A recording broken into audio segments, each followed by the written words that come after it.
Здравствуйте, ребята! Я рада приветствовать вас на уроке русского языка. Мы продолжаем изучать раздел «Мир профессий». Сегодня наша тема «Профессия Родину защищать». Ты будешь определять ключевые моменты в коротком тексте, высказывать оценочные суждения, выражая свою точку зрения. Прочитай. Есть профессия одна, очень важная она, чтобы мы всегда смеялись, чтобы солнцу улыбались. За порядком он следит, если надо, защитит. У солдата есть работа, мир хранить его забота. А теперь, ребята, отвечайте на вопросы. О какой работе идет речь в стихотворении? Кто выполняет эту работу? Ребята, запомните правописание данных слов. Защитники Отечества, летчики, моряки, пограничники, граница. Послушай и перескажи.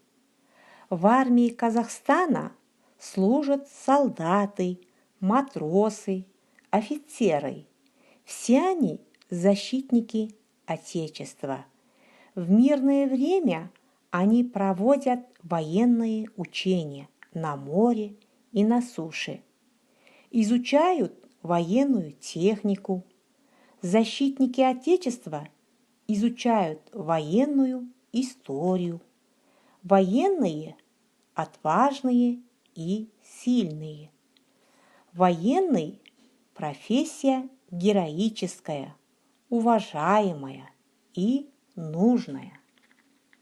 А теперь попробуем отвечать на вопрос. Что делают военные в мирное время? Задание 4, страница 69. Собери пословицы. Отгадайте загадки. Его машина вся в броне, как будто черепаха. Ведь на войне, как на войне, здесь не должно быть страха. В этой форме темно-синий защищает он страну и в огромной субмарине опускается ко дну.